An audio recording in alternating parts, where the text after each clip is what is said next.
పొద్దున్నే బ్రష్ చేస్తుంటే నాకు ఇవి కనిపించాయి. ఈ మొక్క నా 10th క్లాస్‌లో కొనినాట. ఒక్క 50 రూపీస్ పెట్టి కొని వేసిన మొక్క 6 ఇయర్స్ బతికింది. ఇప్పటికీ పూలు పూస్తుంది. ఈ 3 ఫ్లవర్స్‌ని చూస్తుంటే మా ముగ్గురక్క చెల్లెళ్ళం గుర్తొస్తున్నాం. 3 రోజెస్ లాగా. నాకు ఫ్లవర్స్ అంటే చాలా చాలా ఇష్టం. ఈ మొక్కను చూసారా? దీనిపైన ఎవ్వరిని చేయవేయనీయను. ఫ్లవర్స్ కోస్తే నేనే కొయ్యాలి.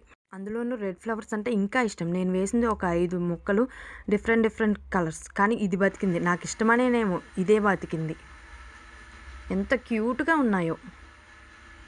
సరే గానీ మీకు టీ తాగే హ్యాబిట్ ఉందా? నాకైతే లేదు. నాకు అలవాటు లేదు అని ఎందుకు చూపిస్తుందబ్బా అనుకుంటున్నారా? ఇంట్లో జంతికలు ఉంటే మాత్రం టీ లేకపోయినా పెట్టుకొని దాంట్లో వేసుకొని అవి తింటూ టీ తాగాల్సిందే. ఇంకా ఎప్పుడైనా బాగా హెడ్‌ఏక్ వస్తే టీ తాగుతా. టీ తాగడం కూడా ఒక వ్యసనమే. ఎక్కువగా తాగకండబ్బా! టీ స్టాల్‌లో అయితే అస్సలు తాగొద్దు. ఎందుకంటే మీరు హెల్తీగా ఉంటేనే కదా నా వీడియోస్ చూసేది. చెప్పలేదు కదా! నా ఛానల్‌కి ఇప్పుడు 50+ subscribers. Thank you so much. Thank you for watching. Subscribe చేసుకోండి.